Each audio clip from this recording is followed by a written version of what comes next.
good. بسم الله توكلت على الله ولا حول ولا قوة إلا بالله. Omar, how was your first lesson with the Year 12 students? Sean, Salman, Eamon.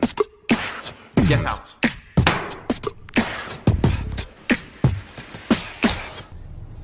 Was good? Omar, early rise and grind, yeah?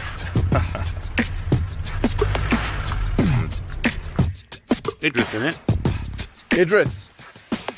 He's no good. You got to stay away from that guy, man. What is with all that singing and chanting you keep doing in there? What have you been praying? I can hear your Islamic song from my bedroom. How do you expect me to relax? You ain't got one of them living next door to you, have you? One of them. Members of the MLBA and citizens of Britain, the real citizens, native Britons. We appreciate you taking the time to come down to speak with us. We are under attack. You see, on paper, as you are right now, to most you'd seem like an ordinary guy. But you and I both know that's not who you really are, Omar. You've got a dark past. Secrets that I'm sure would make your new persona crumble to the ground if they were let out. This is an absolute joke. This book don't belong in here. You keep it outside, okay? Who gave it to you, Abby? Well, you have to rob a bank. Mind telling me where the nearest one is? My uncle wasn't always like that. It's all right. You don't have anything to be sorry I about. don't think you understand. The very thing that got me out of that life is why they interrogated me in the first place. Boy, come here. Brother really screwed us getting caught by the feds. You're gonna line him up for a collect. I ain't down with Jamil or this you.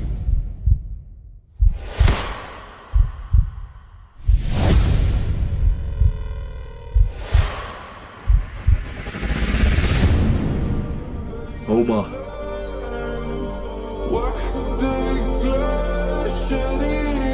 You're more than my boy, Omar. You're my brother. I've always got your back, even when you don't have your own.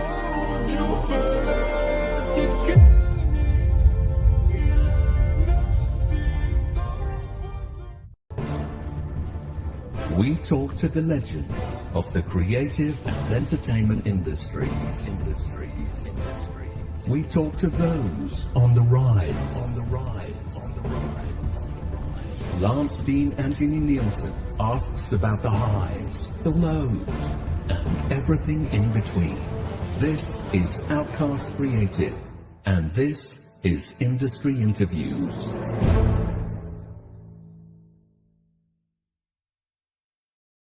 Hello, thanks for joining me on this Wednesday evening where the weather's been slightly warmer and I've been able to have the window open for a change.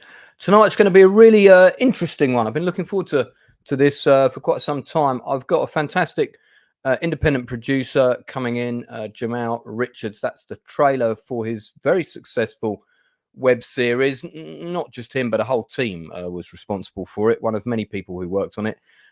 Burning Hands, which tackles a number of controversial and I would say very current issues, racism, terrorism, cultural indoctrination, the far right, and everything in that melting pot put in a blender, and we're going to get into that. It has had a really interesting success on YouTube. There are 3 parts to it.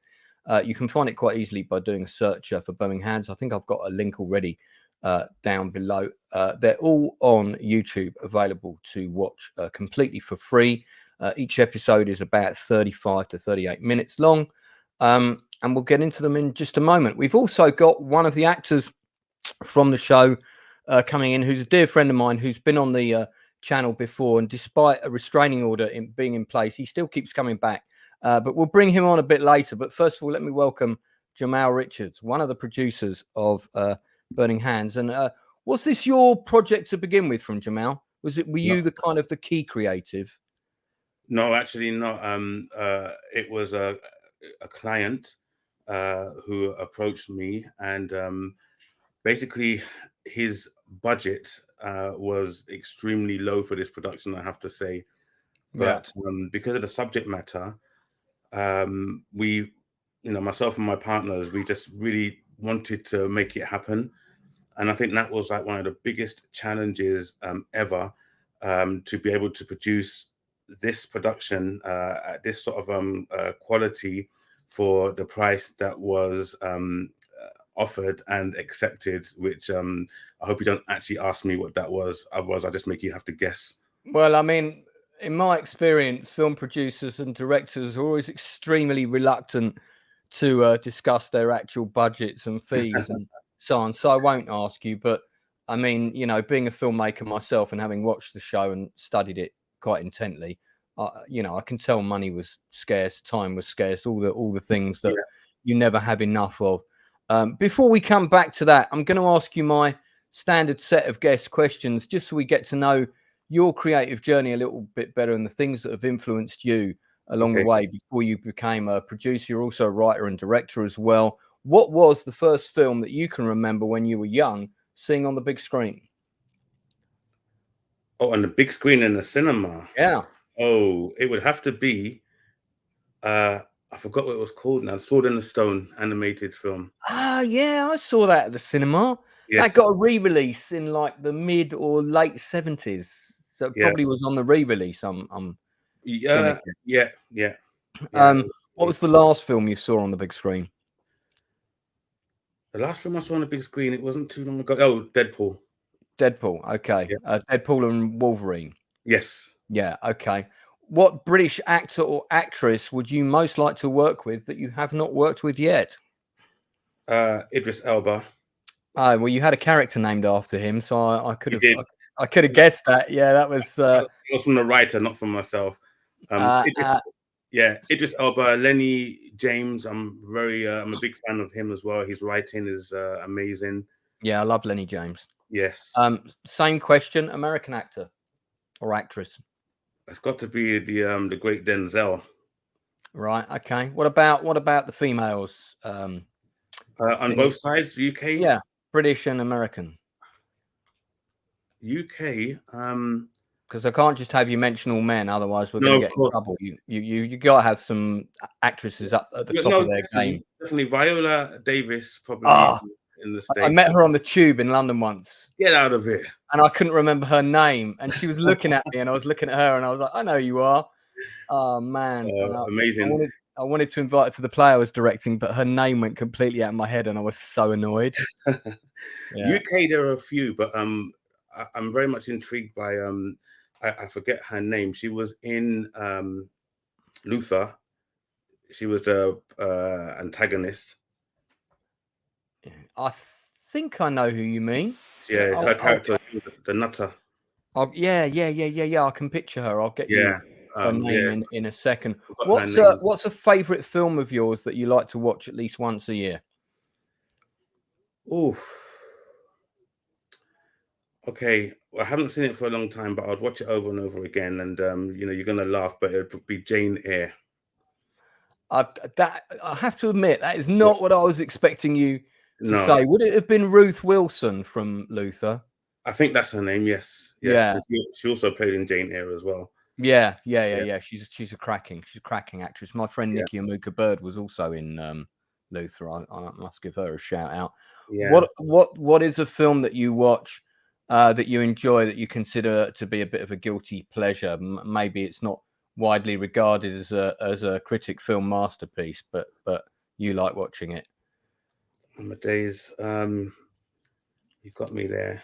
Pick anything with Chuck Norris or Jean-Claude Van Damme in, and you've hit the right note. No, because I don't really like any of them in terms of their movies. They were okay. I've just given you an example there. Yeah, no, I can't really think of one now. It was guilty pleasure, a film that was probably pretty rubbish, but I enjoyed it. Damn, I don't know. We'll come back to that. Please, if one comes to you, just interrupt me. Okay. And last of the quickfire questions: do you have a favourite drama series, British or American, that's been on TV since the year 2000? So we're going after the year 2000, that you watched every episode of, and you thought, "Shit, that was good." What's the one standout? or get you know, it doesn't have to be your absolute favorite, but just give Drama me one. series. What is it called? Anything after the year 2000. We often get The Wire as the answer to this question. Yeah, that's not British though.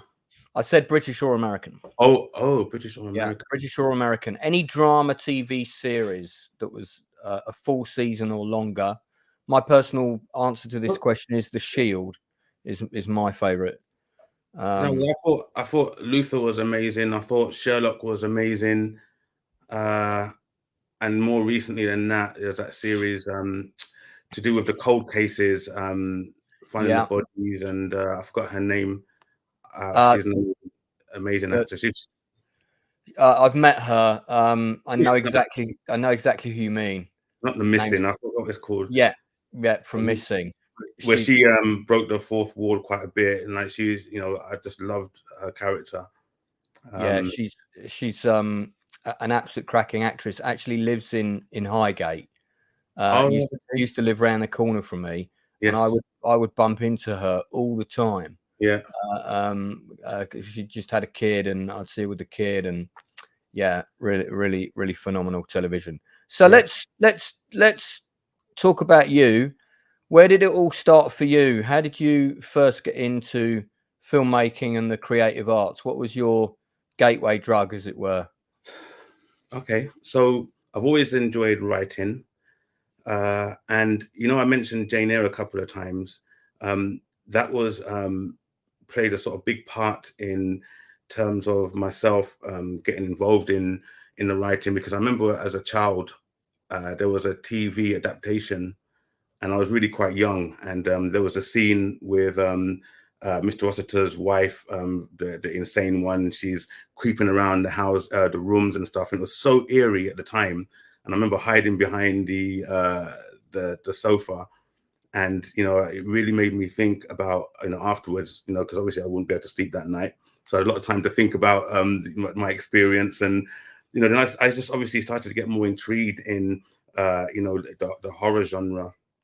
And although we didn't mention it earlier, but that's, you know, I really am sort of intrigued by that. And you know, I've written quite a few obviously stories, and you know, I've got a few screenplays, horror screenplays, and not full, but only shorts. And literally, it was just that whole journey of just wanting to create the very thing that got me hiding behind the sofa.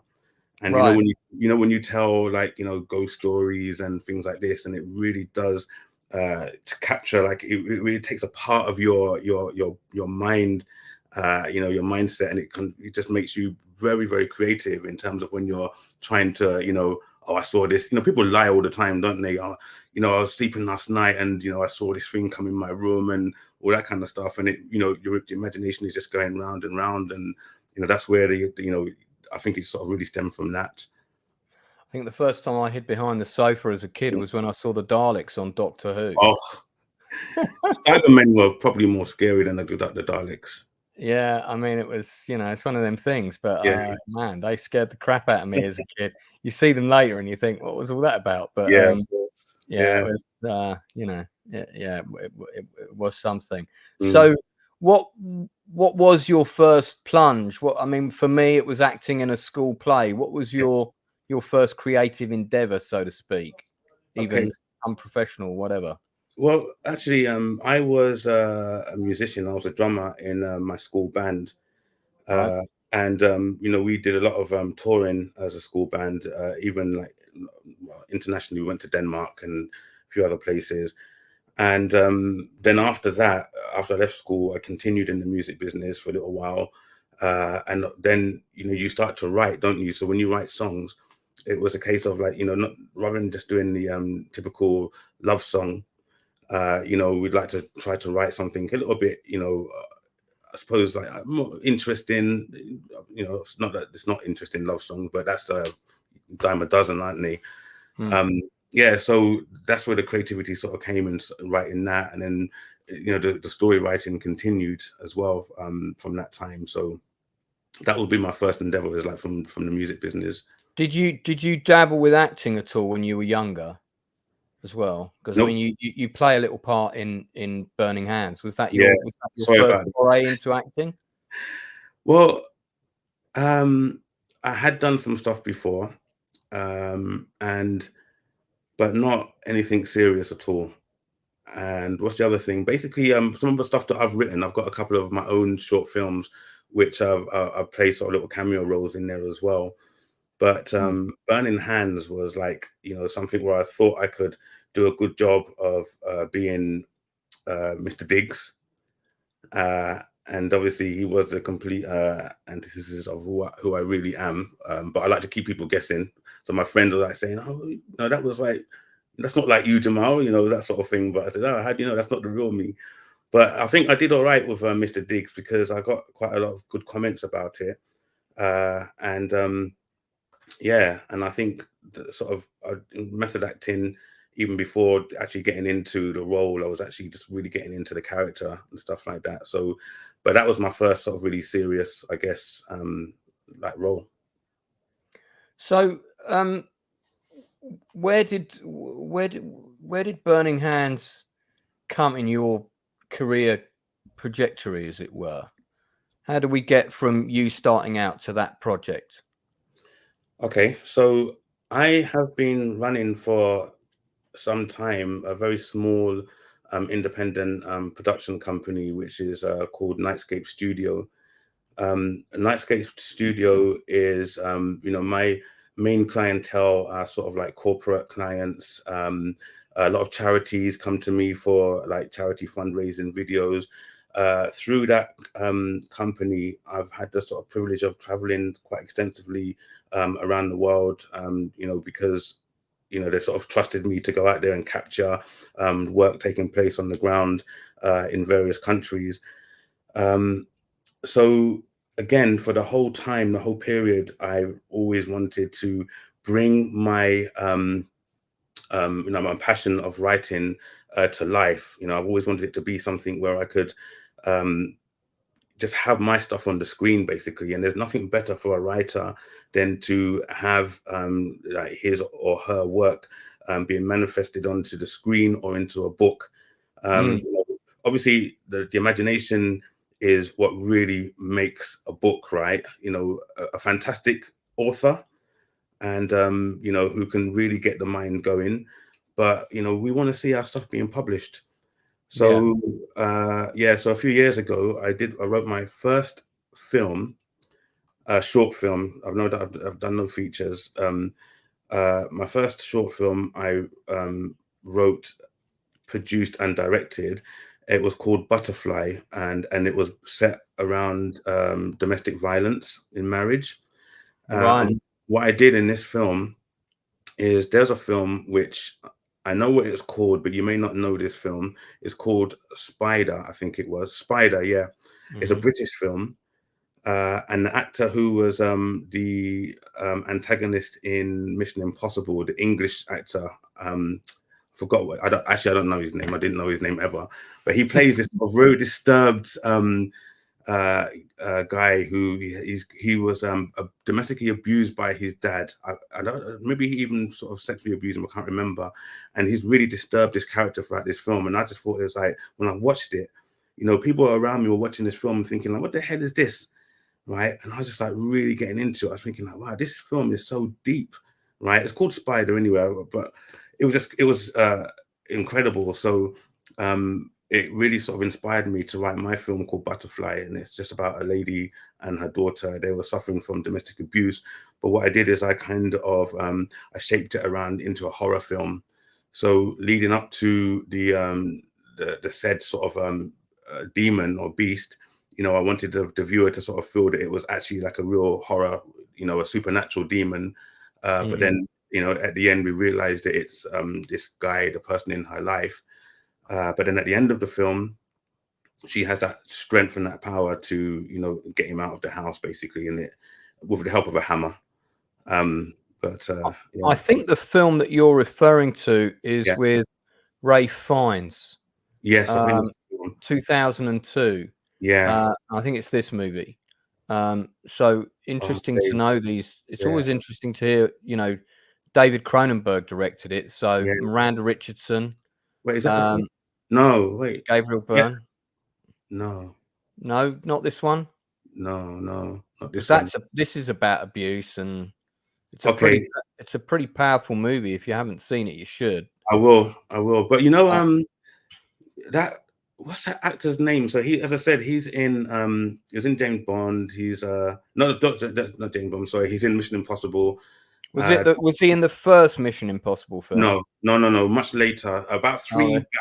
There's been about 11 of them now. Yeah. I can't keep up with them all. You know the one where he captures him in that glass cage, like he tricks him and he falls in the glass cage, and so he's and he sort of talks like with a wispy kind of voice. That actor, I wish I knew his name. So was the film that inspired you? Was it a short film? No. Or was it? No, So it's not the one with Nash Edgerton in, that Spider that came out in 2007. Could you send me that one? I don't know. Unfortunately for you, there's about loads 40 films on IMDb with the title Spider. But you know, if you said Mission Impossible cast or something, but anyway, like I said, we'll figure it out. It was just the disturbing nature of the film and the way it played out, and you know, it was really like a deep psychological kind of experience. And I don't know what the reviews that film got, but I think for a writer, you know, it was quite important to watch it and just to see how it was playing out. You know, obviously he was, you know, again, he had this sort of imaginary spider that was attacking him, and it's just all based around, you know, different things. But any viewer might know it anyway. So, as a result of you having Nightscape Productions, which is, I'm guessing, the meat of your work was it's actually Nightscape Studio. It's actually Nightscape Studio now, but Nightscape, I haven't changed it on the website yet, but it is okay, so it's Nightscape Studios now. Is that right? Yes. Yeah. So as a result of having this, presumably the individual who's the driving creative force behind Burning Hands got in touch with you and said, "Do you think you can make this with us?" Absolutely. So what happened is, the client, I was actually in my office, and he walked in. He's quite influential. He walked in. That's him there, Mohammed Hijab. Mm-hmm. He walked into my office and he just said, like, you know, I want to make a pilot. He said. So I looked at him and I was like thinking, I obviously I know him. We're in the same building. And I said, like, you know, whatever, bro. You know, he goes, no, I serious. I want to make a pilot. And he goes, I've got a script. And I was like, you got a script? And then he said, yeah, my niece has written, she'd written a script for the pilot. And I just really wasn't taking him seriously at all. And then he sort of came back to me. And when he came back to me, he actually gave me a copy of the screenplay, and I looked at it and I just thought, wow. And my partners in Great Ink Films, we weren't a company at that point, but we were working on a couple of short films that we'd done together. I showed it to them, and we all agreed that it's like the subject matter, the way that she's written it, and you know, we just felt it was really powerful with a lot of potential. So at that point, then he sort of we agreed to do the pilot for a certain fee, and then he came back to me and he said, "Look, I want to do 3 episodes." And when he said that, then I just thought, okay, look, we can't entertain the idea of doing 3 episodes unless we have the 3 scripts, the 3 screenplays. And you know, he went away, and you know, I don't remember how long it was, but he came back and he said, "Look, here they are, all the 3 episodes. This is how much I've got." And and then obviously we started Great Ink Film. Great Ink Film, we don't have a website up just yet. It's being made right now. Right. And we just said, like, let's do it because the subject matter is far too important to, you know, not let this happen. And we knew we had the means to make it happen. Right. That's what happened there. Interesting. Okay, it's quite a unique situation. Most of the creators I have on here are usually, you know, it's usually a project they've devised themselves. This is the first time I'm talking to a producer where someone's come to them. Yes. With the thing, I think. And so okay, so you had a budget, not a very big budget. Yeah. You had 3 scripts. Did the 3 scripts change substantially from where they began to what we've ended up with, or not? Not extensively. So it stayed fairly true to Yeah, pretty much. Maybe We made slight changes, and we added some additional scenes. So every scene with me in it, the director, my business partner, he sort of they were devised from him from another project, and he sort of said, look, let's bring these characters into this production, which our client was very happy to do, because we wanted to add a little bit more sort of grit to it, basically. Yeah, give it some other narratives and a bit more of a rounded storyline. Yeah, this is the show was directed by Abid Ralph. We should give him a shout out. That's correct. Yeah, he plays Billy in the car scene with me. He's the person who played the other bad guy. Oh, okay. Yeah. All right. I didn't spot that. So yeah, but he's had more acting experience than myself. I think you did all right. Yeah, so we sort of bounced off each other quite well. Well, as my main other role at the moment is I'm an acting coach, so I'm always very interested, as are the people that watch this channel, a lot of whom are actors, in the casting process that you went through with this, because you had to cast about 40 people roughly.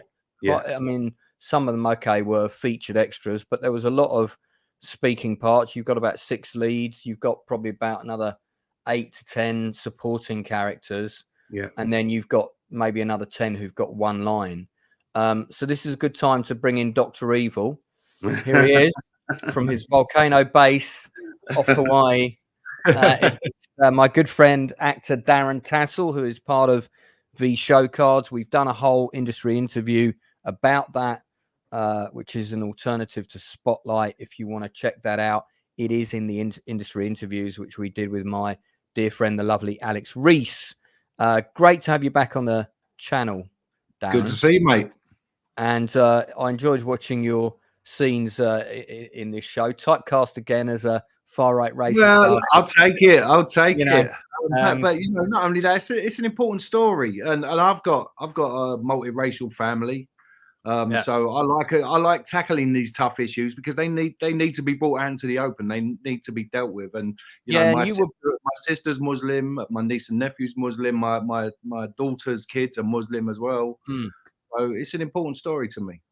Well, you were brought up in an estate. I think it's Rotherhide or somewhere like that. Yeah. Quite a gritty working class upbringing. So you were probably able to bring some of that to this. Look, I've been around it. I've been around it a lot. I know lots of unsavory characters. We all do. I don't like to associate with those characters, but we all know them. So it's easy to base it. And do you know what? It's been so prevalent in the news and everything lately. It's easy to mimic these characters. It is. Yeah. Well, I do want to talk about, although we don't talk about politics traditionally on this channel, I feel it's relevant with this particular project. So I am going to delve into that cauldron a little bit.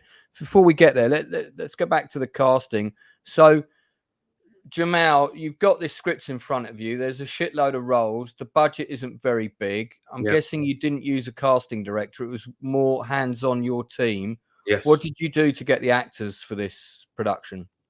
So initially, went to Star Now, and because I got a few people from Star Now previously, put an ad out, and we had 1 or 2 actors that we did keep. We used them. But there were so many that were just unsuitable. They just weren't good enough. Then we were sort of almost at quite a wit's end, and then. I mean, sorry, just to go back, the ones that you got from Star Now and you kept, can you just talk us a bit through the process of them? Was it just watch a show reel online, or did you get them in to read? No, initially it was all about the show, watching their show reels. And if they didn't have a show reel, then if they had the look, then I think 1 or 2 of them, we asked them if they can just do like a self-tape. Yeah. But yeah, essentially it was from the show reel. Then we thought, okay, look, let's get this person in. But it was really such a strange one, because when they came in and we asked them to do, like, for example, their monologues and stuff, we realized that they were just nowhere near suitable, and unfortunately, you will get quite a lot of that. It's always better to get people in the room if you can. Yes, certainly on the second stage of casting before you offer anyone jobs. You've got to meet them in person. I of think. course, unless they're Darren Tassel. Well, I mean, if there's someone with Darren's reputation, that's a bit different. But he didn't. Yeah, exactly. We didn't. I think it was just like, all right, mate, you got the part. Like, just get your jacket on, your pool, that sort of thing. Darren, tell us. Darren, tell us how you came to become involved. Actually, I was introduced to Jamaal by a friend of mine who's an actress, Melly Myers.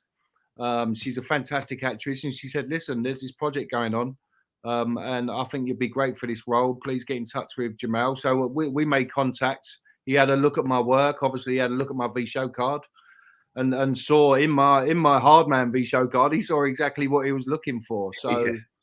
Yeah. And then after that we tried to help him find more cast within the, and I think once you realize the database and how easy it was to narrow down your search, he then found a few more actors on there and brought the rest of his casting there. Massive help. Yeah, it made life so much easier. So yeah, much respect and appreciation to you for that, Darren. So so you've got your cast in place. Let me talk through a few more things acting wise, because I'm always really interested to know. Yeah. First of all, what was the shooting schedule for all 3 episodes? How many shooting days? I believe it would be about between 17 and 20 days, I think, for the whole production. So probably on average about 5 to 6 days per episode, shooting something like 6 days on, 1 day off, something like that. Yeah, something like that. Yeah. What size crew did you have on set on a daily basis?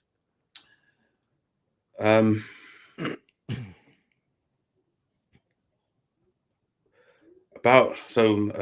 see. The 4, 5, 6, 7, maybe 7 or 8, I think. So I mean, micro budget crew, basically. Yes. And I mean, I when I say that, I don't say it condescendingly. I've been there. I've shot with a crew of 4. I mean, cameraman, sound man, me, and one person who does absolutely everything else. And I mean, it can be done as long as you're not trying to shoot Titanic, but listen, sometimes you've just got to wear a few more hats, and and get the job done.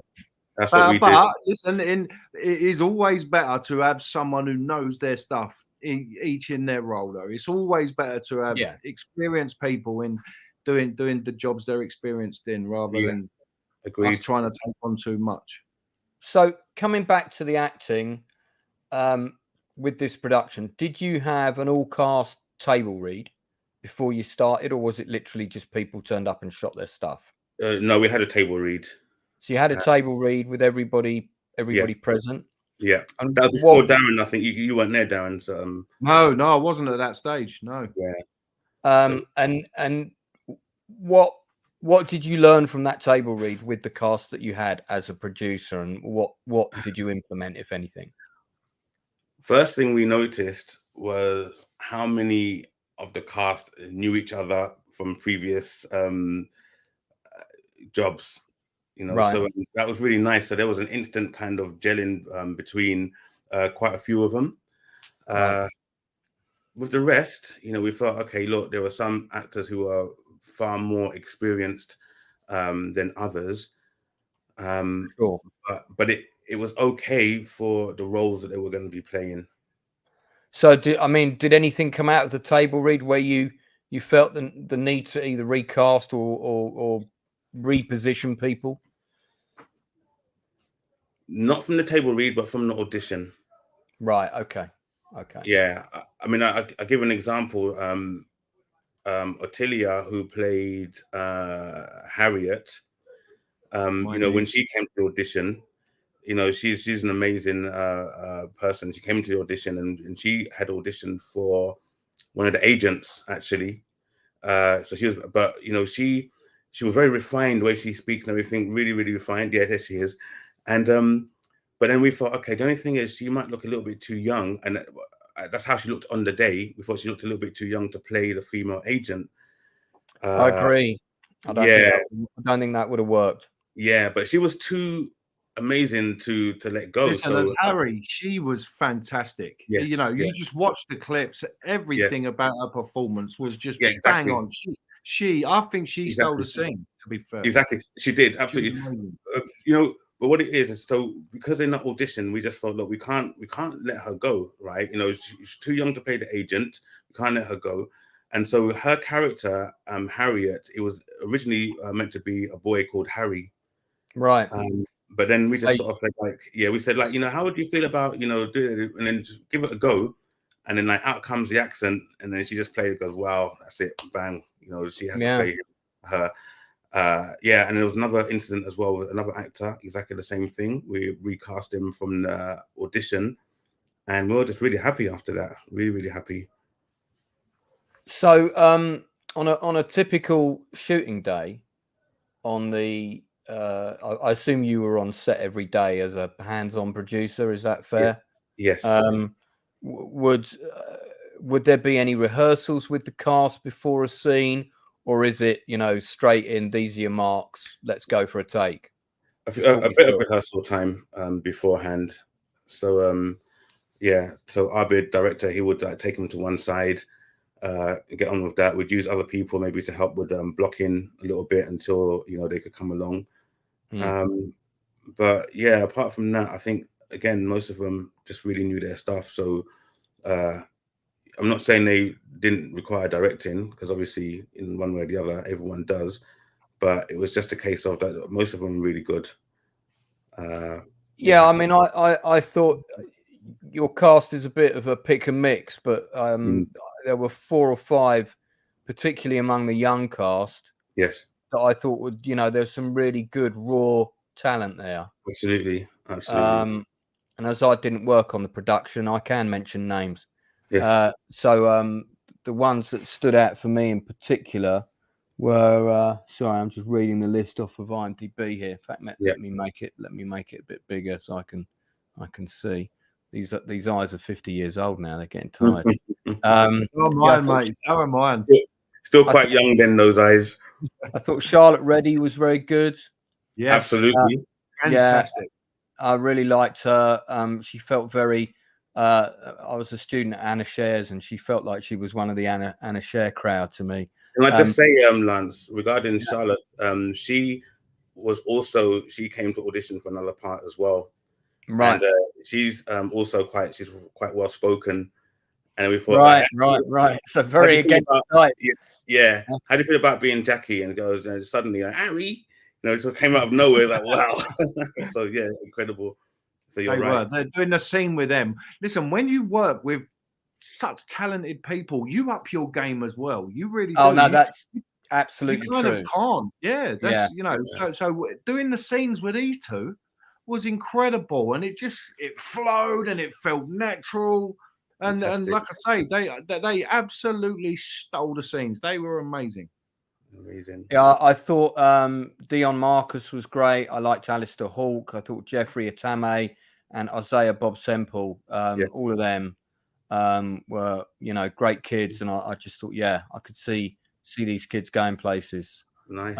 So they got some nice scenes for their show reel as well out of this production. So what was Jamaal, what was this? This is a question for both of you. So Darren, you can be thinking of your answer. What was the biggest challenge for you as a producer during this shoot? Locations. That was the biggest challenge. In the sense that things that you thought were going to be available became unavailable, or? Absolutely. Yeah. So I've been there. Yeah, you know, if I'm allowed to say, you know, we had to be naughty on a couple of occasions, but not in a bad way, I don't think. You mean run and gun in terms of guerrilla style? Absolutely. I've been there before. Yeah. And I mean, basically, where we was filming in the estate, we went through all the actual, you know, doors of like trying to get you know, what do you call it? just permission basically to use it, those locations, right? And we had to pay money and stuff like that. And then suddenly they just turned us down and said, no, you can't do it. So we thought, what are we going to do now? We've only got like a day or two before we're meant to shoot. And in that location as well, in all the stairwells, they had like cameras and stuff like that. We just thought, you know what? We have to do this. We're going to have a very skeleton crew. And we're gonna film, and not once did anyone come along and just say, what are you doing here? You know, nothing like that happened. And we thought we just saved ourselves quite a few grand here, you know. So we knocked on a few doors, a few neighbors were really nice and just said, like, how you doing? Yeah, we're doing okay. By the way, can we film in your house? And we paid them a bit of money as well. Big for us still, isn't it? Lance, you know, you do what you've got to do to get the job done. Yeah. Brown envelopes with a couple of 20s in are always quite helpful in that we were in this situation. we was in this family's house, right? And the two homeowners, husband and wife, the husband was a bit sort of really nice, like, you know, nice guy, and he said, yeah, you can film. And we literally were there for so many hours, and then suddenly his wife upstairs, she started complaining. I could hear her, like, and we're still filming.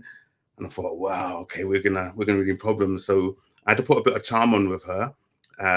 And suddenly she, you know, was like, okay, you can stay a bit longer. So we gave them a nice bunch of flowers and box of chocolates afterwards. And she was like, you know, obviously melting in our hands sort of thing. But yeah, we went back a few times. So that was fantastic in that estate. Darren, what was the biggest challenge for you shooting this? Mate, it's to be fair, there was very few challenges from day one. Starting to speak to Jamaal, everything just seemed such a good fit. We got on very well very early on. I turned up on set. Absolutely everyone was welcoming. They took good care of us on set on our days, and it just felt like, what, Lance, you know, when you're in the right environment with the right people, it's not a struggle. It's an absolute joy to get the work done. Those times are the best. Talented people. Yeah. So I didn't make credit to Jamaal and Abid and the crew. Listen, there was very little challenges, and you know, it's the only challenging part is getting in the mind of George. Do you know what I mean? And understanding where he's coming from. But like I say, I know colourful people. I know my protective nature over my family drives me to know who these people are. Yeah. So, you know, we've all studied them for a long time. When these people show themselves, we watch these people because we'd like to know what makes them tick. So the challenge for getting into George was made simpler by the love of my family and wanting to protect them from those kind of characters. RRTNZ has just dropped me a super chat. Says, another great guest, Lance. I'm at work, so I'll have to watch it all later. Always great to hear from authentic people in the industry. Thank you very much for that. All the way from New Zealand. My family are in New Zealand, in Christchurch. Jamaal, here's a question for you. Do you know who is the most important crew person on a film set? I mean, I'm going to have to say, come on with these trick questions. It's obviously it's the director. Not a trick question. Obviously, it's the producer, right? It's the producer, because if he doesn't make this all happen, it's not going to happen. But then you don't want to bring a producer along that's going to get all the people there, and then you got a rubbish piece of work because the director was no good. That is incorrect, Darren. Your starter for 10. Give me an answer. Oh no, caterer. Caterer is correct. The most important person on a film set is the caterer. If the catering is shit, your cast and crew will hate you. You will have a shit day. Absolutely. They will stop working and they will leave the set early, and you will get low energy. And you know what? We all talk about those banging catering sets we've had. We all talk about them. I was on set and the catering was banging. Okay. Honestly, I mean, like when we shot a short film, in fact, you'd probably know the actor, Will Johnson was my lead. And we were filming on the Isle of Sheppey. And I basically went on the Isle of Sheppey TripAdvisor and looked up what's the #1 restaurant on the Isle of Sheppey. And it was this pub. And we were filming on a Sunday. So I called the pub and I said, right, can you do me an all-in price, this amount of money, 20 Sunday roasts, please? I think we got them for like 250 quid with a drink.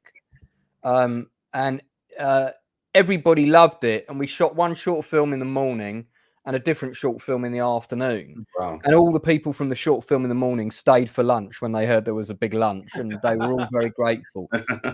It's nothing worse than turning up on a set and there's sandwiches from Tesco's, in a bag. I mean, I'm not that there's anything wrong with that, depending on where you're at. Budget's at a budget ultimately, but we get on with it. We don't grumble, but catering, always never go cheap on catering is my advice to everyone that keeps everyone happy. I agree. So you shot the thing. You guys, I assume, were responsible for the post-production as well. Yes. So what often can be the case in a setup of this nature, when you're approached by a client to make a project, it's their project. Yes. It's their money, but you're creatively shaping it because you've provided the director, you're producing it, you got most of the cast, presumably. Yeah. But when they're also the lead actor, I had a situation like this with a play that I directed many moons ago. Mm-hmm. Does that cause conflict sometimes that can be difficult? Well, I mean, it was non-negotiable. So it's conflict. No, I mean, I feel that the client, obviously, even by his own admission, would happily confess that he's not an actor, nor has he done any acting in the past. But obviously, he believes so much in the character. He lived the experiences of that character. And I just think he wanted to, be the one to portray that. And so, the challenge, there was no conflict. I think he got on well with everyone. And I, even for myself, Lance, as I'm not an actor, and I would not like to, disrespect another actor by being in their presence, for example. For example, if I was to act with Darren, and Darren is of his caliber, and but if it is my money and I want to do it, then I'll be like, okay, do you know what? I'm playing, whatever the other character with you. But I feel that everyone, the whole cast on Burning Hand, they were so patient with the lead actor, Mohammed, and I think that the chemistry was amazing. I feel, even like Mohammed, I think the whole cast made him feel like not just happy, comfortable, and it was amazing. He was like, before he was waiting to go back on, for his next scenes or whatever, he was like, prancing around, like feeling really happy and stuff like that. So I think so there weren't any sort of conflicts in that regard, but obviously director and actor, there was like, okay, look, we got to get this right, and we're not going to go anywhere until we get this bit correct. So I mean, look, there were moments. Look, as an experienced actor, we know, right? You turn up on set prepared. You know your lines when you get there. Before you step in front of the camera, know your lines.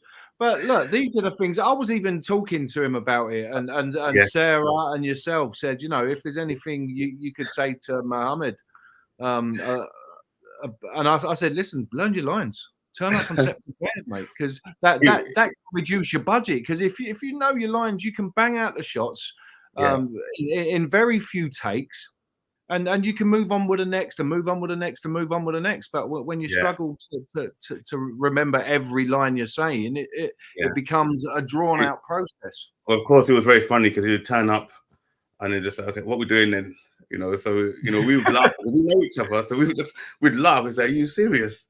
Yeah, listen, you can probably see from on screen when he got into it, and we were having our scenes, eye to eyeball. When I say eye to eyeballs, he's one of the very few people on this planet that I've actually had to look up there too. It doesn't happen. He's quite a tall guy. Yeah, he is. And you're not short. Yeah, I'm 6'3", you know. So, but when we got into our scenes, he was there. He was there in that zone, and that's and the chemistry worked. And as you see on screen, it came across very, very well. Yeah. So Jamaal, what did you and the director do, bearing in mind that you've got a non-actor, okay, he's your client, in the lead role in this 3-part web series? What did you do to prepare him? Did you do any acting workshops with him, or just you know, any kind of thing ahead of shooting, or was he literally in at the deep end on day one?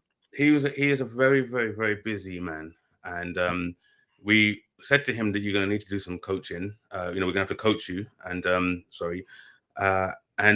he would be sort of like, yeah, I know I've got to do that, and they say, no, you do need to be coached.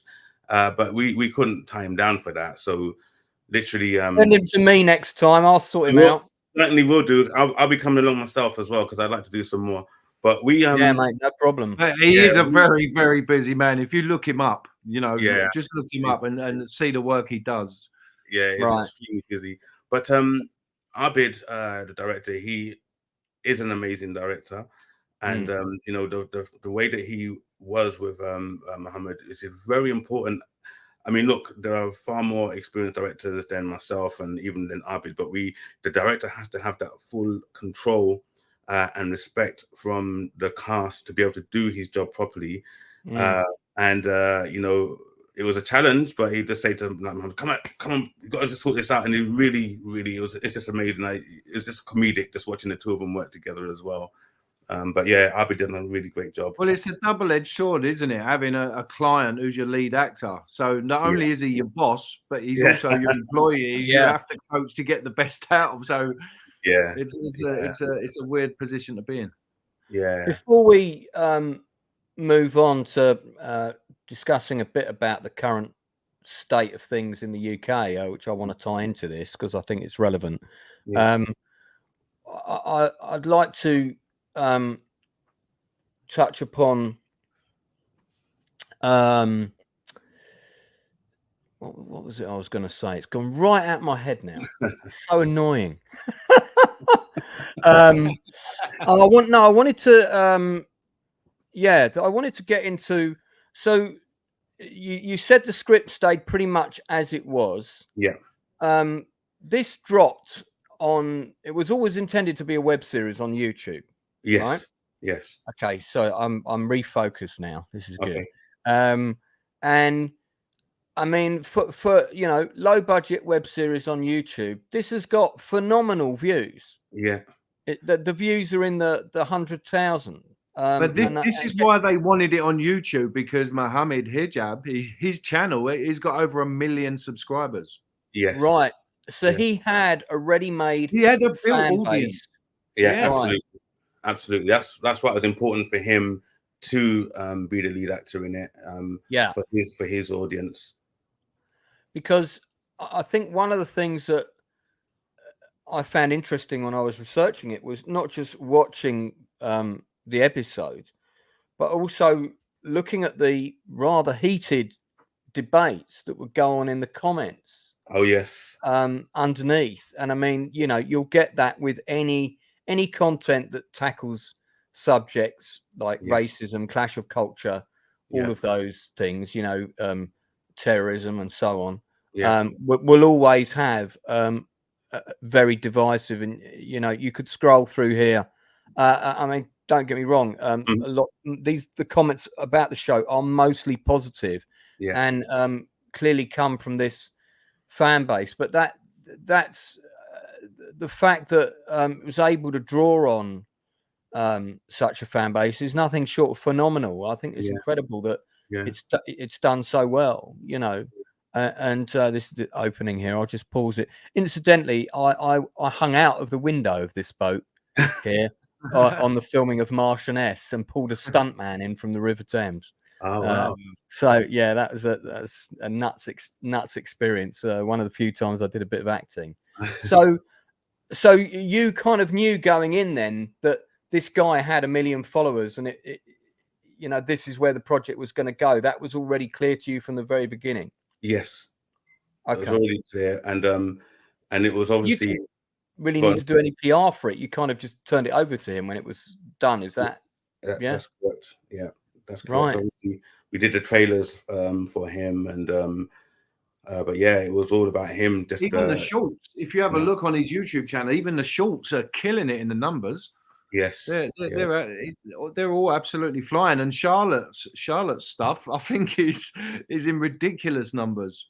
I think it was over 1 million views on Yeah, her shorts. Charlotte's ones have got over 1 million views, and that's more than the blooming episodes. Yeah. I feel I need to watch his. I feel I need to watch his video about Andrew Tate being better than Jesus. That demands watching purely from the headline. If you click on shorts in the top tab there, Lance. Yeah. Click on shorts there underneath his picture, and have a look at. Right, scroll down to the characters, look, and you'll start seeing. Right here, look. Oh Start yeah, here looking we at go. the numbers, look. Wow. Yeah. God, this has got 1.5 million. That scene. Yeah, that's incredible. Damn, my short interview with Ron Underwood, who directed even Tremors the other and one, City look, Slickers, hasn't got look, anywhere her near other that. one has got 854,000. Yeah, I mean, I can see them. It's incredible. But that's well numbers. deserved. She's a fantastic actress. Amazing. This is. No, I think it's good. It's great. So recently, we live in.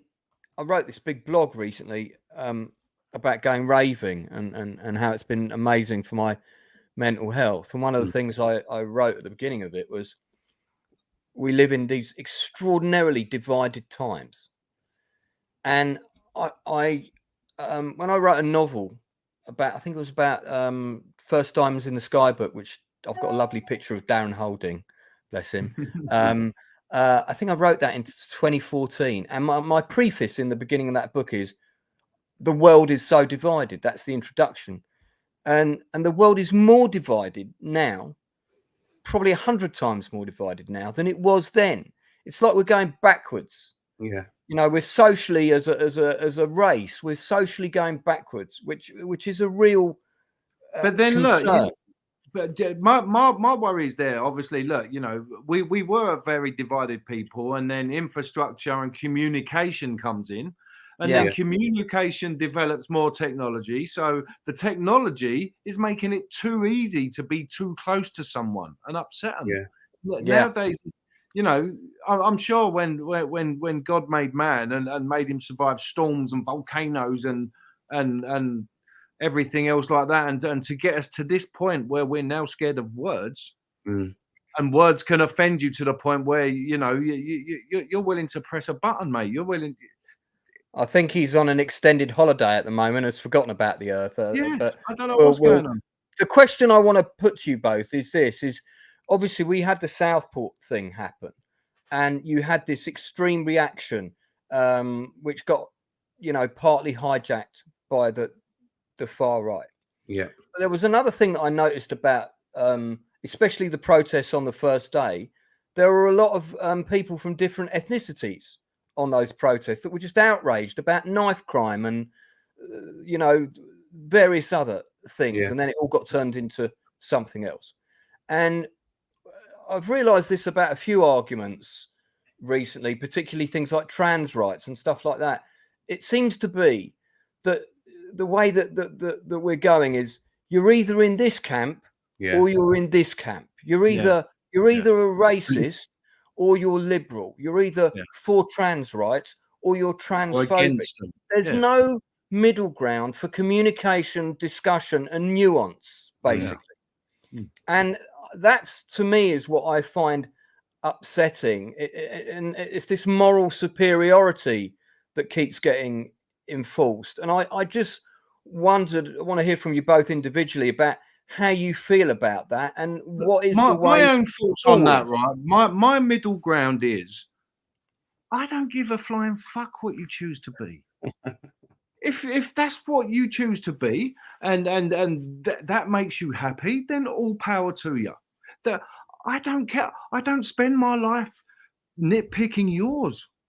I'm focused on my family and the things I have to do, and I take care of my community, my neighbors, my friends. But nothing about you offends me. Nothing about you upsets me to the point where I've got to pick your life apart. If whatever God you worship, all power to you. Whatever you choose to label yourself as, all power to you. Don't hurt kids. Don't hurt people. Don't be a cunt. Then that does bother me. That does bother me. If you hurt people and you abuse animals and people, that bothers me. But anything else, do you know what? Live and let live. Be who you are. Be whoever you are. I completely agree with Darren. I mean, obviously, we have the right to be whatever we want to be.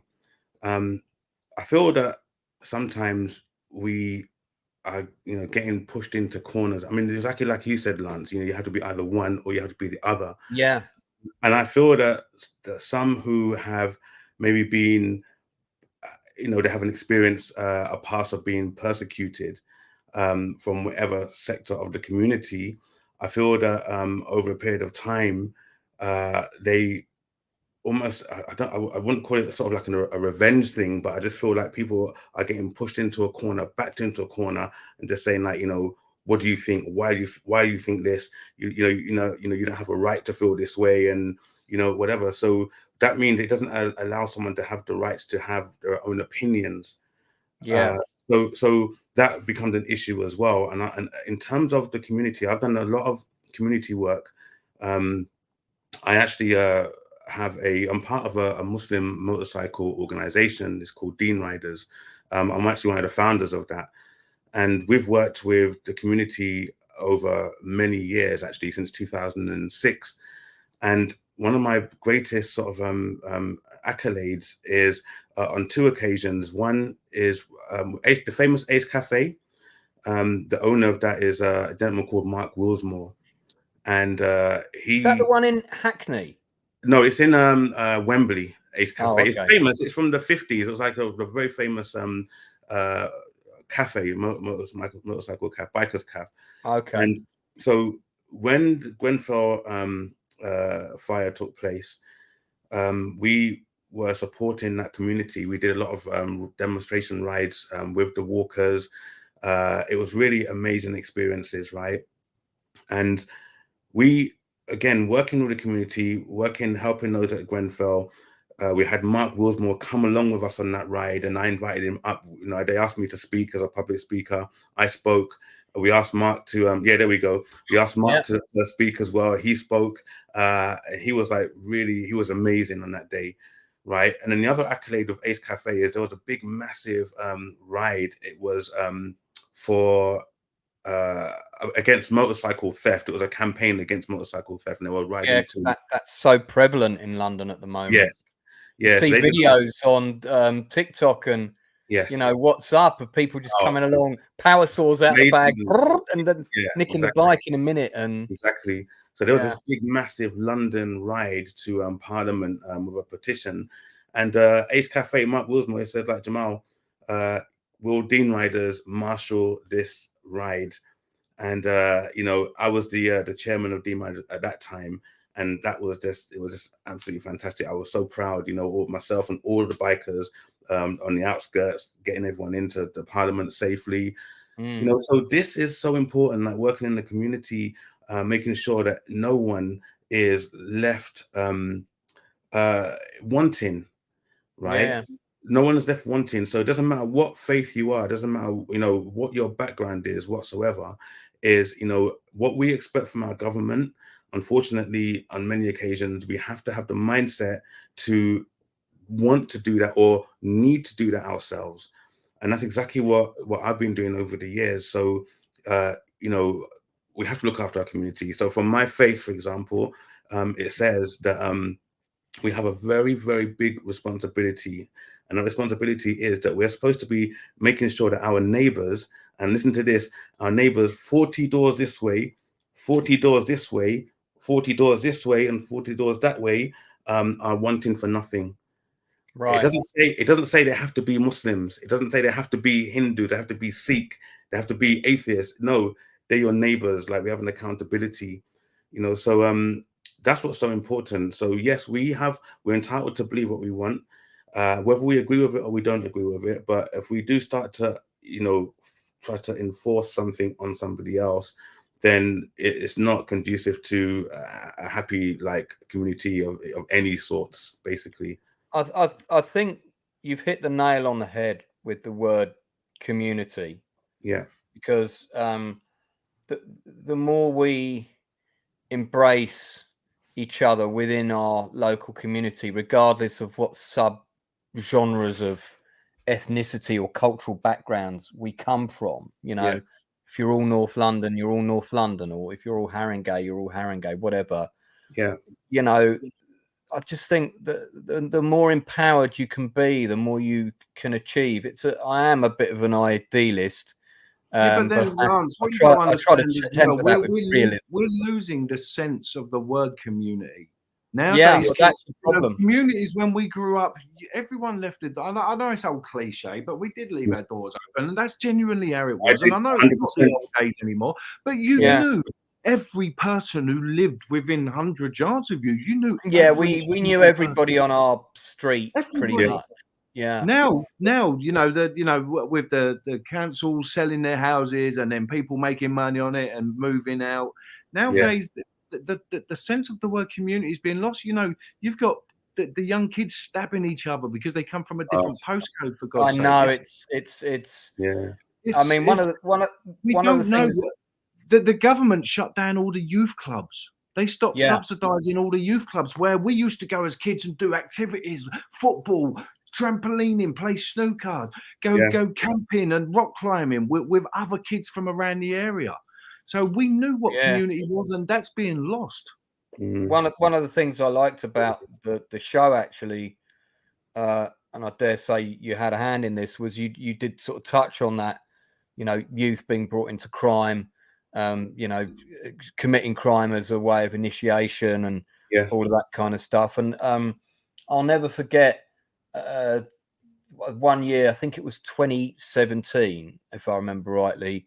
It was a leading news story around April, came on the news that, knife crime in London is out of control. There were already 35 people murdered in London up to that point. I remember. It was more than one a week, if you remember. Yeah. And my ex-wife was with me at the time, and she came in and they'd done this massive article and had everybody's pictures, right? And we scrolled up and there were 2 people on that list that we knew. Wow. One of them was the transgender woman who was murdered by that guy she picked up off the internet, if you remember that story. And the other one was a taxi driver from Highbury and Islington, who I remembered going in his cab several times. Yeah. And I just sort of was like, scrolling up. Oh, hang on, I know this guy, and then hang on, I know this girl. It was nuts. And I think we all know people who's been affected by it. Oh, for sure. Absolutely. Yeah, you know what I mean? Yeah, I've just finished production on a short. It's my own. It's like a personal sort of project, and it touches on the knife crime thing. And what I've did is I've directed it for the youth. So it's a bit sort of like a sci-fi horror, and I'm really hoping. I'm quite excited about it, but it's designed to go to the festivals at first initially. But it's a crazy thing, right? How someone of that age can think of his op, as he would call it, his as being like just a lump of flesh that he can penetrate with a knife and have no feeling. Look at people, look at grown men who go to war, right, and are traumatized, right, and literally from doing the same thing. And we've got youth on our streets, in our communities, who are doing more than what grown men are not able to do on the battlefield. And this is like something which, again, the onus is on our government. It's on the parents as well. It's on Don't everyone. tell them that. Don't tell them that, because they'll use that as a, they'll think I'm better than a soldier. Yeah, No, of course. I mean, you're right. They will feel that way, but they are already feeling that way. There's not. I mean, we need to try to change what is going on at the moment, and I don't know how we'll do that. But literally, it's it's incredulous. Listen, Actually, it's like a slow decline into the state of America as well, isn't it? We've always been 20 years behind them, mate. So in another 20, it'll all be guns. It's disgusting. You know, even when we were kids, we had fights, but we had a fight, and then the next day we were playing out together. Do you know what I mean? These kids no are problem, man. murdering each other on the streets. Yeah, it's that's a whole other conversation. My next and sort of question before wrapping up was actually going to be what are you doing next? And I mean, you know, that sounds like a very worthwhile project. Do you have any other irons in the fire that you might want to mention, or anything else you would like to plug before we wrap up? Yes. So Grey Ink Films, we exist for the types of projects like Burning Hands, and we're looking at doing some more. We have one which is called Steps, and it's very, very similar to Burning Hands. And if we get our funding for that, then you know, Darren, you know, be ready. You know, but Steps is like it's a very powerful, it's very powerful, sort of gritty, like a story. London-based again. It's faith-based again, and it's going to be really, really big. So we're just finishing off a few bits and pieces of that, and then we hope to, as I said, get some funding. That's with Grey Ink.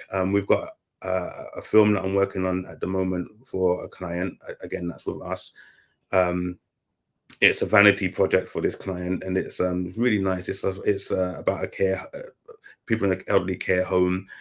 And it's just been amazing. I was in production Monday, Tuesday. Final day is going to be Saturday. It's only a short film. Lots of money's been spent on it because the client is one who's, you know, is quite affluent and able to afford that. Again, he's I like those kind of clients. They're always good. Yeah. Sorry. Yes. I like those kinds of clients. The ones that have got a budget for you is always ideal. Absolutely. And because Abid and the guys, they were busy doing the other stuff of Steps, so I've had the pleasure of directing this one, and it's just been really, really good. And actually, I got the biggest compliment yesterday by the 86-year-old lady actress. She was really, really good, but she could not pronounce some of the words. Copacabana, Sao Paulo. And then at the end, I could hear her in the background. She goes, "That director's really strict." And I thought, oh, thank you. It was really nice. Funny. It was really nice. She made me feel really good because I really wanted to get the best out of it for the client, you know. And so we just went over it, just over and over again. And then we had a really good workaround because she still couldn't say it properly. So in the end, she put it into line. I could never say that word properly. And then that was it. Beautiful. That was it. Yeah, there you go. So, yeah. Darren, you've got a role. You were in the trenches with Sean Cronin on Boogieville. Yes, Bogeyville. Bogeyville. Yeah, Bogeyville, the vampire film. That's about to be released. Also, I've got a very, very big Bollywood film about to be released. It's a Punjabi movie called Pindra. It's a horror film, and I play the lead villain in that. Bogeyville is a fantastic film. That was lots of fun to film with my friends. It's a great vampire movie. Doesn't take itself at Fright Fest. It was screened at Fright Fest, wasn't it? This year? Yes, it was indeed. Yes, twice. Were you there? It sold out very quickly. Yes, I was. So it sold out very quickly. So they put it on for a second screening. But yes, it's a great fun film to do by the legend Sean Cronin. He's a powerhouse at the moment, churning out some great films, and the man never rests. So, but for me, Pindra is about to hit worldwide cinemas, and I'm the lead villain in that. So that doesn't appear to be up on your IMDb yet. No, it's not yet. They're keeping all the cards pretty close, but they're going to start releasing the information very soon. They didn't want to put it up without the artwork, and they don't want to release the artwork yet. So they're keeping it because it's a big thing. Punjabis don't really do horror films, so this is a very unusual thing. So it's going to get a lot of attention, a lot of press, and they're even talking about doing a promotional tour going to Dubai, Hong Kong, Australia, all around India, just promoting the film. And V Show Cards is still going strong. So V Show Cards is growing incredibly. We are just about to release a mobile app, which, Lance, I promise you one thing, and I don't say this lightly, is going to change the way casting is done. We've built this amazing, slick system that I don't want to. I'll tell you more about that towards the launch. I don't want to give too much away because it's quite a big thing for us. Keep your cards close to your chest because watch out for it. Your rivals will be out to rubbish you if you're not careful. VSO Cards was just an amazing help to Great Ink Films. Thank you again, Darren. I keep thanking him so much because he just really helped us. Without him, we would have been in a lot of trouble. Listen, bro, that's what we do, and we like working with like-minded individuals. So we support your work every step of the way. Thank you. Just as much as you support us, mate. So I appreciate you. Thank you so much. Yeah, fab stuff. Well, just remains for me to say thanks to my two guests, Jamaal and Darren, for popping on. You can check out Burning Hands. It's available for free on YouTube. All 3 episodes are there. Do check out the other work of both of my guests as well. And look out for Darren playing all sorts of evil bastards coming to a cinema near you soon. I love it. So just to remind people that on the 25th of September, I have got American Hollywood producer Gail Ann Hurd in the studio coming to give an interview. I'm the only YouTube channel that Gail's been on. She's been on my channel once before on the Ron Howard interview, who directed Tremors. She produced Tremors, of course, but she also produced Terminator, Terminator 2, The Abyss, Aliens, the entire Walking Dead franchise, Dante's Inferno, and a whole load of other films. I've only got her for an hour. It's going to be a really fast hour. Yeah, you said that to us. I'm going to be burning through those questions. Well, I said between an hour and 90 minutes, and we're on 80, so we've done all right. But yeah, so Gail Ann Hurd's coming up, and I've also got a special program on Sunday at 8 o'clock where we're going to be breaking down one of my favorite TV shows of all time. So I'm going to play us out on that. Jamaal, if you're able to hang around after for the end, there was something I wanted to run by you. But if you do have to get off, I can. No. I'll be fine. Thank you. All right. So on Sunday at 8 o'clock, we're going to be reviewing in detail and discussing the first 3 episodes of this show. I'm a different kind of cop.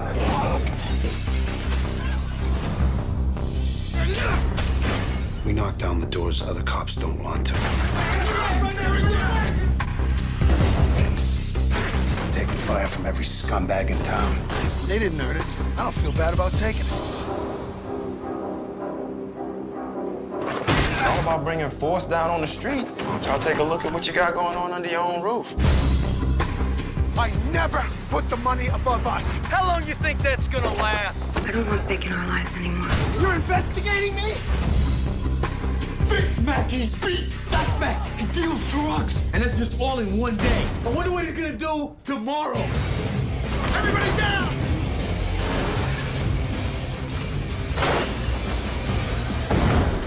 Hey, my day's just getting started.